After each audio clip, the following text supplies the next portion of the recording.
Connie Glaser, Managing Director of the Indo-Pacific Program at the German Marshall Fund of the United States. Welcome to the China Global Podcast. In the past decade, China has ramped up its engagement in the Middle East, a region which is far from China geographically, but carries growing importance in China's foreign policy. Economically, China's the biggest importer of Middle East oil, particularly from Saudi Arabia and Iraq. Chinese state owned enterprises have invested heavily in the region under the Belt and Road Initiative, with an emphasis on both physical and digital infrastructure, including telecommunications and 5G connectivity, submarine optic cables, and security information systems. Diplomatically, China played a role in brokering a deal between Saudi Arabia and Iran, two long-standing regional rivals. Beijing has also been instrumental in expanding the BRICS multilateral mechanism to include four Middle East countries. Securing access to vital natural resources is a key driver of Beijing's intensified engagement in the Middle East. But China's interests are broader and encompass economic, geopolitical, and strategic considerations. To further discuss China's interests and evolving role in the Middle East, I'm pleased to welcome as my guest today Michael Schuman, who is a non resident senior fellow at the China Global Hub of the Atlantic Council, as well as a well known author and journalist with more than 25 years of on the ground experience in Asia. He's the co author of a recently published report by the Atlantic Council titled China's Middle East Policy Shift from Hedging to Wedging. Welcome to the China Global Podcast, Michael. Thanks, Bonnie, for having me on. Great to have you on to discuss this issue. So let's start big picture. I'd like to hear your thoughts on China's interests in the Middle East. Obviously, we'll talk about oil in detail, but how are these interests evolving? What's changed in recent years, and how central is the Middle East in China's global ambitions? The Chinese leadership sees the Middle East as being an incredibly important region in and of itself for China's economic and strategic interests there, but also as a platform and as part of its greater ambitions to expand its influence in the global South, and also to challenge the global order that's traditionally been led by the United States. And you can see that in the way that the Chinese policy has changed toward the Middle East over roughly the last 8 years or so. We call it from hedging to wedging. By hedging, what we mean is that the Chinese were expanding their influence in the Middle East, but not really challenging the role of the United States, and actually somewhat relying on the United States to keep stability and preserve preserve Chinese interests there. And that began to change during the first Trump administration, when the Chinese, I think, began to question whether the U.S. was reliable in maintaining stability in the Middle East, and they felt they needed to play a larger role. But I think it also coincides with what is really a much greater shift in Chinese foreign policy to become more assertive around the world, to more aggressively build its support in the global South. And the Middle East has been a primary region for this. You can see, for instance, when you mentioned the important role that Middle East countries are playing in the BRICS, as well as the Shanghai Cooperation Organization. And China sees its partners in the Middle East, especially countries like Iran and Egypt, to be of critical importance in their kind of larger global agenda as well. So, if you describe China's strategy now as wedging, how would you assess the success of that strategy? What are the means China's using to achieve that goal? Does Beijing itself see the strategy as successful, or maybe it's early days and we can't really necessarily know yet? And what are some of the potential challenges or risks that it might bring to China? I mean, by wedging, we mean playing a much more active and direct role in what's going on in the Middle East, and also challenging the United States much more directly, trying to wedge itself between the U.S. and traditional U.S. partners in the region. And this potentially has tremendous benefits for China uh, because the United States is not necessarily the most popular country in the region. This is an area where I think China sees potential to expand its own influence at the expense of the United States. And as you say, they have had some success in their greater diplomatic efforts. You mentioned the role that they played in brokering kind of a détente between Iran and Saudi Arabia. But with this greater involvement also comes risks, right? It's easy to kind of be everybody's friend when you're throwing around a bunch of Belt and Road money and you're not really taking sides in the disputes in the region. This is the Arab world is certainly not a unified place. There's many different interests and conflicts within the Arab world. The more China involves itself, the more it could potentially get dragged into these disputes. We've already seen some of that with Israel, for instance. Uh, and I think also the greater the expectation is going to be in the region for China to play a more constructive role in dealing with some of these divisions and conflicts that we see. Something that Chinese have usually tried not to really get not to really do in a very active way. So there's tremendous benefits, but there's also tremendous risks and challenges too. China has long boasted that it holds a neutral position on regional disputes in the Middle East. It has tried to be a friend to every country. And I think it's believed that its neutrality has helped to advance its interests. We saw, of course, though, in the recent conflict between Israel and Hamas, that from day one, when Hamas attacked Israel, uh, China sided with Palestine and really greatly damaged the relationship it has built over so many years with Israel, and I think it undermined its neutral position then in the region. So do you think Beijing will go back to more neutrality now that at least there's a ceasefire we hope will hold?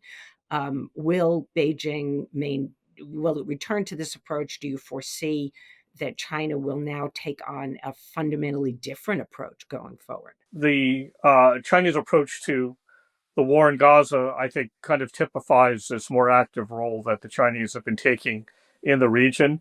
Uh, they have traditionally, I know that the Israelis at least feel that China has traditionally kind of leaned towards the Palestinians, but they were able to have a constructive relationship with Israel as well. Uh, but this the war in the war in Gaza, I think, was just too tempting for Beijing from a propaganda standpoint, actually, to not take advantage of it by openly siding with the Palestinian cause. They were able to kind of paint the United States as the bad guy in the region, and this has, look at public opinion surveys. It has actually helped China's standing in the region and the global South. Uh, the question is, what now? Uh, I think that the relationship with Israel, from what I understand, has been very seriously damaged. I'm not sure the Israelis are going to feel that they can go back to where they were. That doesn't mean it won't happen. Uh, the Chinese leadership, and Bonnie, you and actually have talked about this a little bit, that they seem to feel that because they're China, that everybody has to somehow deal with them. It wouldn't surprise me if they kind of try to repair things with the Israelis with a bunch of kind of smiles and promises and things, and hope they can get back to normal. Uh, but at the same time, you know, they become active in trying to negotiate a coalition among the Palestinians. They had a very, and it's this what the way that they've handled the Gaza war could be actually a picture of the new China in the Middle East. They may not return to what they used to try to do. this could be a signal that China is going to be more active in the region, is going to be more willing to take sides, and be more willing to speak out on issues in the Middle East. To what extent do you think that China's new approach of being more proactive in the Middle East is a function of US policy? So clearly, the United States has reduced its attention, its presence in the Middle East, and we saw the withdrawal from Afghanistan just being sort of one point. And uh, so, is China reacting, seeing this opportunity, taking advantage of it, or is it better understood? Is China's policy better understood as part of a longer term grand strategy? And to what extent is China's changing approach in the Middle East really a result of Xi Jinping's personal ambition and his personality? Right. Look, I think it's a little both. I think they see the Middle East as, because of the rather tenuous position of the U.S. in the Middle East, you know, with the American role in Afghanistan, American role in Iraq, the American support for Israel, with the nature of the governments in the Middle East, many of them being also authoritarian, the relationship that China has with Iran, for instance. I think they see this area as very fertile ground to expand their influence, um, and uh, but also, I think what we see happening in the Middle East is just part of a greater Chinese strategy, where they see that expanding their influence in the global South more broadly is a way for them to kind of have greater influence over the shape of global governance, um, to be able to push back against the advanced democracies. Uh, so I think there's a combination of factors here, and a lot of it is driven by Xi Jinping and his vision for China's role in the world, and how China should be more of a global leader and how to get there. So I think it's a combination of all of these things, but I also think we don't want to take this too far.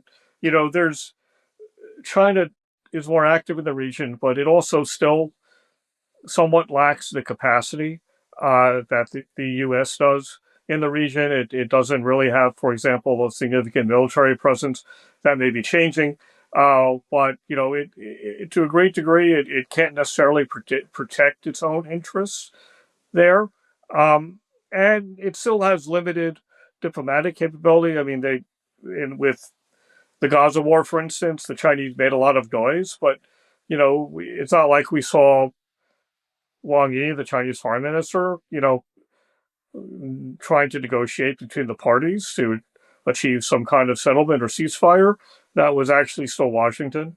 Um, so the U.S. still plays a tremendously deep role in the Middle East and has tremendous experience and there in a way that China does not. So in that sense, China is still basically kind of coming from behind in many respects. We mentioned earlier the BRICS, the Shanghai Cooperation Organization. There's also the China Arab States Cooperation Forum, and the four new members of BRICS from the Middle East are Egypt, Iran, Saudi Arabia, and UAE. And I wonder, as part of China's strategy, do you think that the bilateral approach is more important, or the multilateral approach? Do they serve different goals? How does China, engage the region through these multilateral organizations? You think that'll be more important going forward?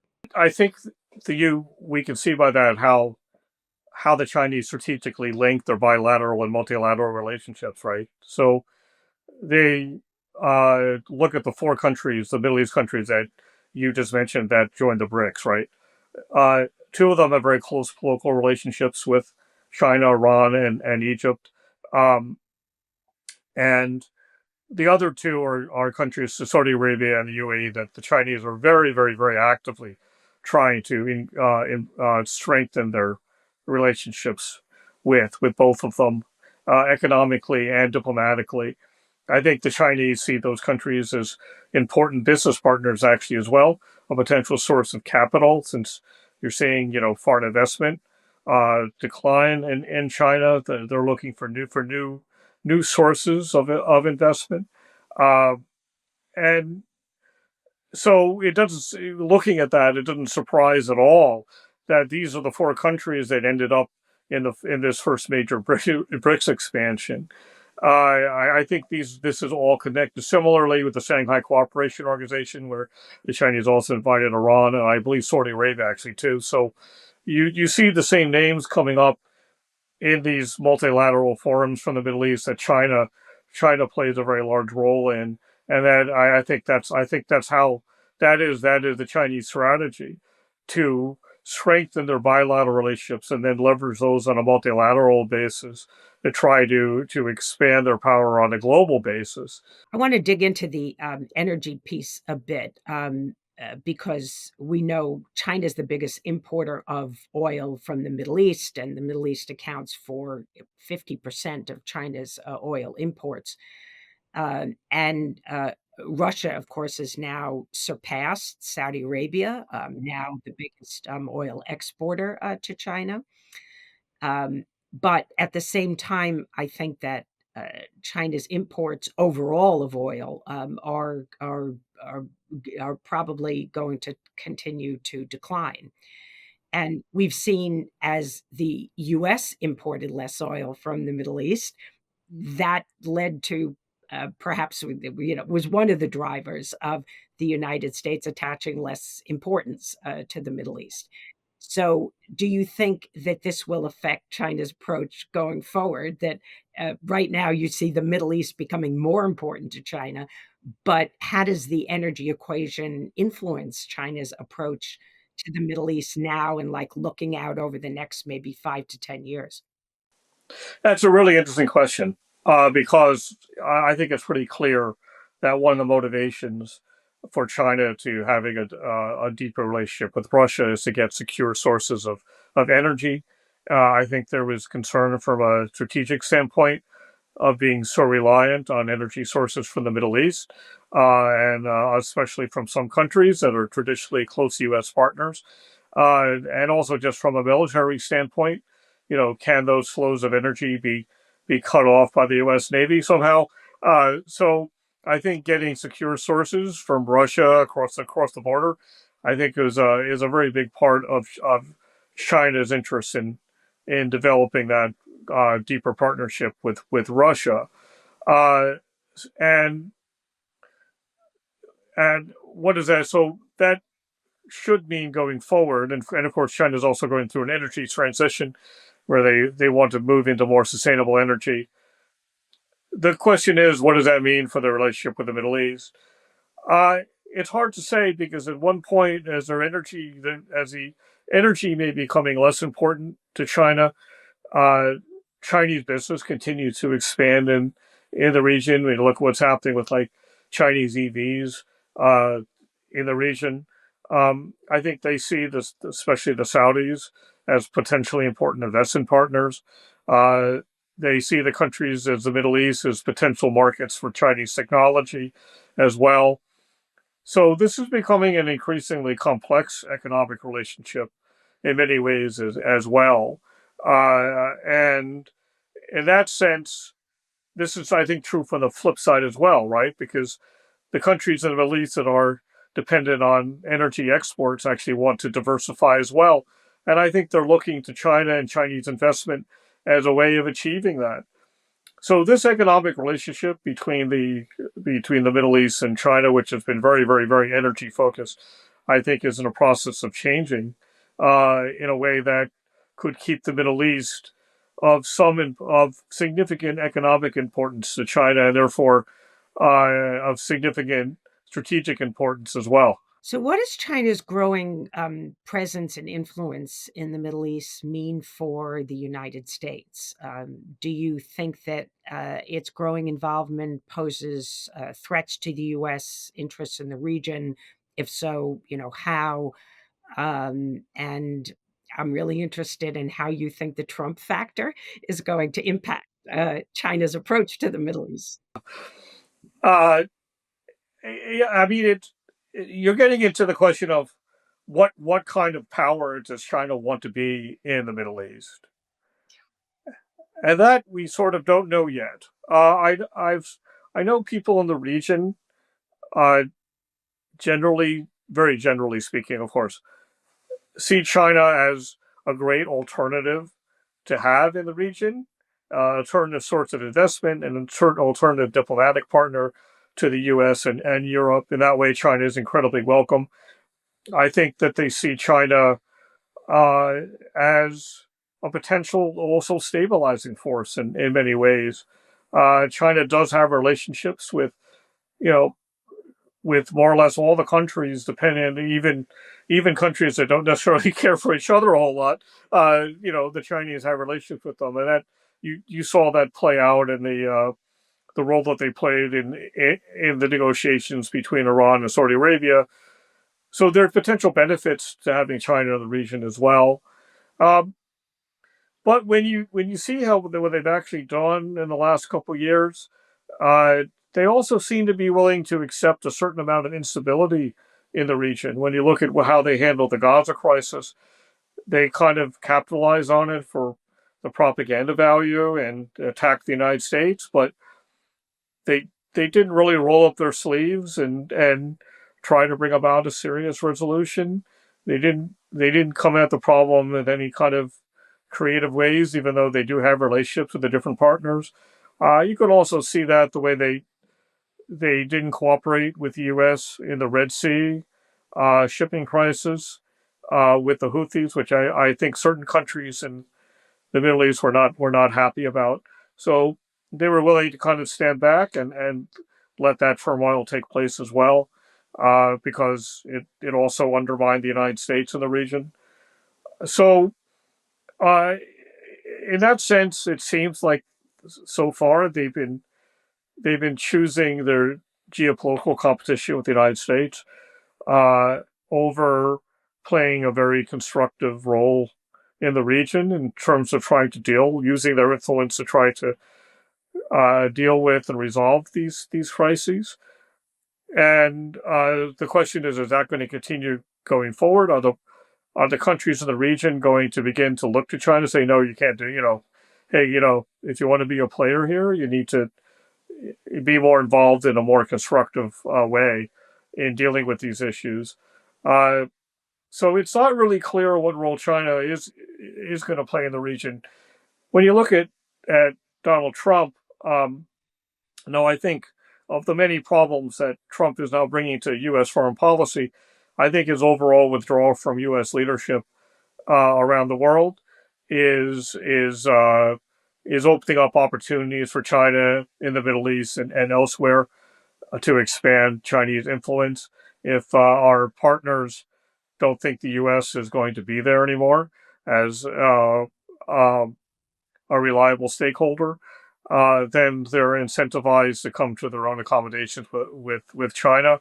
I don't think the Trump's position on Gaza, the idea of kind of deporting the Palestinians, this is the kind of thing that gets people unhappy in the region, and it just creates more fodder for the Chinese to use to build their own influence and criticize the United States.